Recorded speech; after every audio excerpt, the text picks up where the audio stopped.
తెలంగాణలో గత 18 నెలల కాలంలో రాష్ట్ర ప్రభుత్వం, కాంగ్రెస్ పార్టీ ప్రభుత్వం పూర్తిగా అన్ని రంగాల్లో విఫలమైంది. కేవలం ఒక్క అవినీతి విషయంలో మాత్రమే అద్భుతమైన ప్రగతిని సాధిస్తుంది.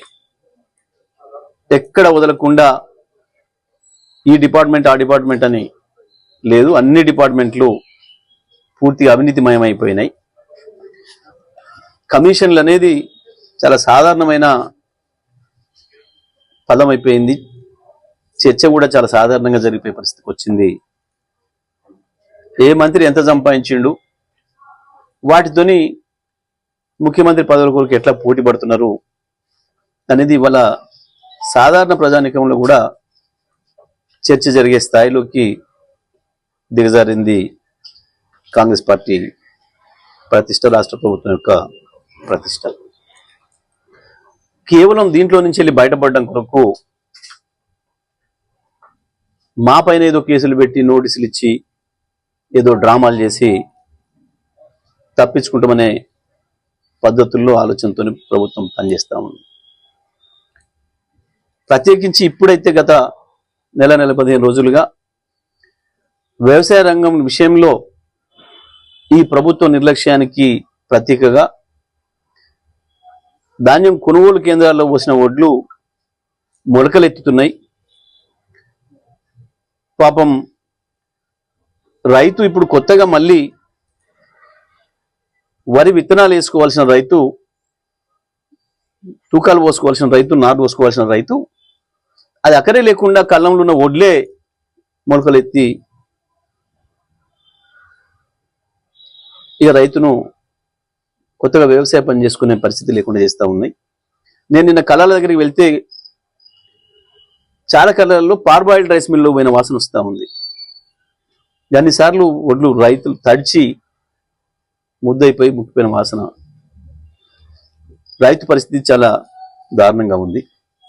మరొక వైపు నెమ్మదిగా ముఖ్యమంత్రి, మంత్రుల అవినీతి బయటపడుతూ బహిరంగంగా దొరికిపోయే పరిస్థితికి వస్తూ ఉంది. ఈడీలో ముఖ్యమంత్రి పేరు పెడితే కూడా దాని నుంచి తప్పించుకోవడం కొరకు బహిరంగంగానే మోడీ దగ్గరికి వెళ్ళి ఆయన. వాస్తవానికి కాంగ్రెస్ పార్టీ విధానం ప్రకారం నీతి ఆయోగ్ మీటింగ్లకు వెళ్లే పని లేదు.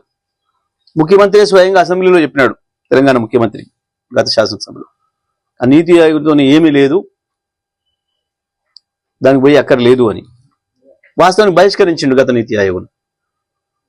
మొన్న వాళ్ళ పార్టీకి కూడా చెప్పకుండా, కేంద్ర పార్టీకి కూడా చెప్పకుండా, వాళ్ళ అధ్యక్షుడు కూడా చెప్పకుండా పోయి మోడీ కాలం ఇవ్వడొచ్చిండు, దాన్ని ఇరికివద్దు అని చెప్పి. మరొక వైపు అందాల పోటీలు అని చెప్పి పెట్టి ప్రపంచం ముందట పరువు తీసే పరిస్థితి తీసుకొచ్చిండు ఈ రాష్ట్రంలో. అది కూడా నిర్వహించలేని దుస్థితి ప్రభుత్వాన్ని.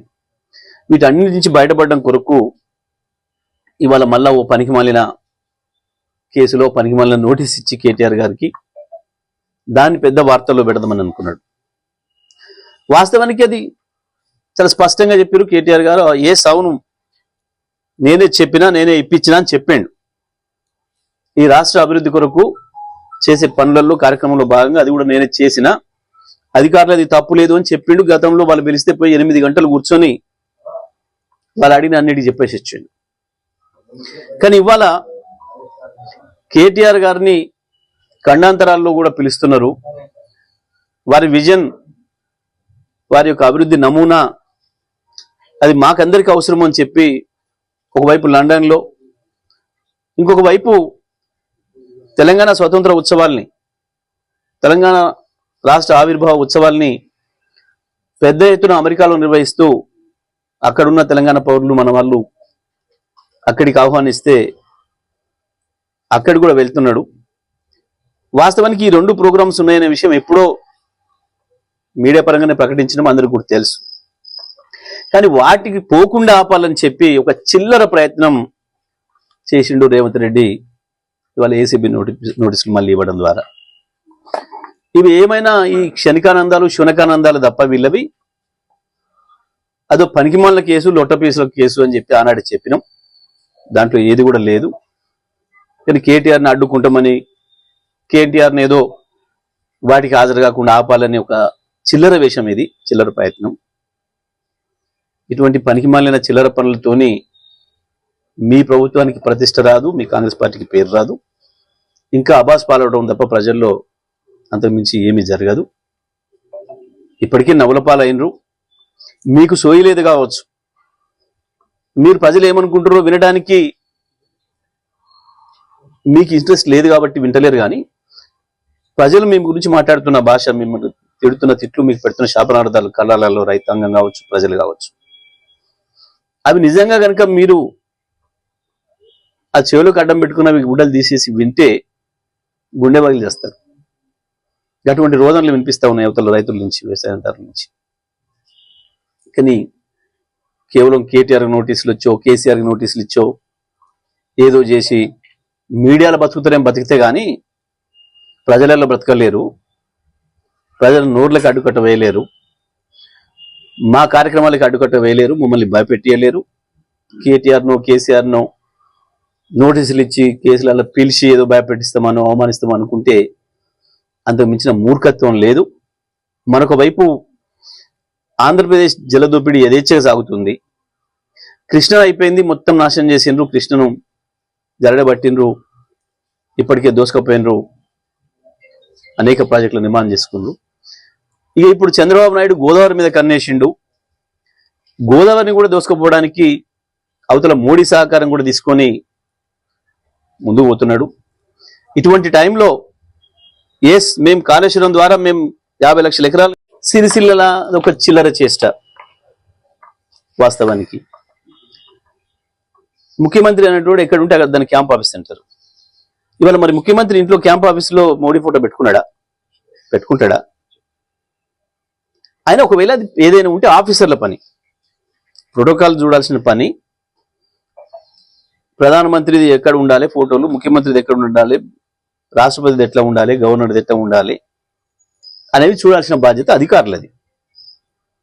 కేటీఆర్ క్యాంప్ ఆఫీస్కి కాంగ్రెస్ కార్యకర్తలు ఎట్లా వస్తారు? వానిట్లో పెట్టుకుంటామా ఎవడో ఇష్టమైన వాడు, వానిట్లో పెట్టుకుంటామా బెడ్రూమ్లో కూడా పెట్టుకుంటామా ఎవడో పెట్టుకోవాలని తీటున్నాడు. కేటీఆర్ క్యాంప్ ఆఫీస్కి ఎట్లా వస్తాడు వాడు? చాలా స్పష్టంగా కనబడుతుంది ఇక్కడ పోలీసుల వైఫల్యం. ఈ చిల్లర వేషాలతో గతంలో హరీష్ రావు గారి ఆఫీస్ పైన దాడి చేసినారు, ఇవాళ కేటీఆర్ ఆఫీస్ గారి పైన. ఈ చిల్లర వేషాలు, ఈ చిల్లర దాడులతోని ఎందుకు చేస్తాం? వాస్తవానికి నిన్న హింస పురికొల్పాలని, దాంతో కొన్ని డైవర్ట్ చేయాలని చెప్పి ఒక చిల్లర ప్రయత్నం చేసిండు. ఇట్లాంటివి చేస్తూ మీడియాలో రోజు ఉండాలి ఏదో పద్ధతుల్లో అని చెప్పి వేస్తున్నారు. దీనికి చిల్లర వేషాలతో ఇవ్వడం ఏర్పడు, అది పనికి మాలిన పిరికి పందల చర్య తప్ప అది ఇంకొకటి కాదు. ప్రజల హృదయాల్లో ఉండాలి. కేసీఆర్ నామరూపాలు ఎగుండి చేస్తా, కేసీఆర్ ఆనవాళ్ళు ఎగుండి చేస్తా, ఫోటోలు దింపుకొని వచ్చినావు ఎంత పెట్టుకొని. గది నీ పని. నీ మాటలకు చేతలకు పొంతనం లేదు. మాట్లాడే అన్ని ఉత్తర కుమార ప్రగల్భాలు, చేసేవి ఇంకొకటి. ఎందుకు ఈ చిల్లర వేషాలు, చిల్లర చేసి ప్రజల ముందర వాపస్ పాలైపోయినావు. ఇప్పటికే నేను ముఖ్యమంత్రి గుర్తించడానికి ప్రజలు ఇష్టపడే పరిస్థితి లేకుండా అయిపోయింది. ఎదురు చూస్తున్నారు ప్రజలు, ఎప్పుడు వదిలించుకోవాలి ఈ పీడ అని. ఆ స్థితికి వచ్చినారు. కాబట్టి ఈ చిల్లర వేషాలు మానుకోండి. ఈ చిల్లర దాడులు, చిల్లర వేషాలతో ఏమి సాధించలేరు. ఎవరిని భయపెట్టిద్దాం అనుకుంటారు? మేమెవరం? ఎక్కడి నుంచి వచ్చిన వాళ్ళం? మీ భాషలను తరిమి కొట్టి కదా తెలంగాణ తెచ్చిన వాళ్ళం. నీ ఆనాటి ఈనాటి భాషలందరి భరతం బట్టి కదా తెలంగాణ తెచ్చింది కేసీఆర్. ఆ కేసీఆర్ నాయకత్వంలో పనిచేసిన కార్యకర్తల్ని భయపెట్టించడం మిత్రుని అవుతుందా? నీ లొట తుపాకులు పట్టుకొని నువ్వు తిరుగుకుంటా రక్షణ కొరకు, ఏ నాయకులకు రక్షణ కొరకు తినేమో ఇంకా నాయకులకు అంతు చిక్కకుండా కదా వాళ్ళందరినీ శంకరగిరి మాన్యాలు పట్టించి కదా తెలంగాణ తెచ్చింది కేసీఆర్. కాబట్టి ఈ చిల్లర వేషాలు మానుకుంటే మంచిది కాంగ్రెస్.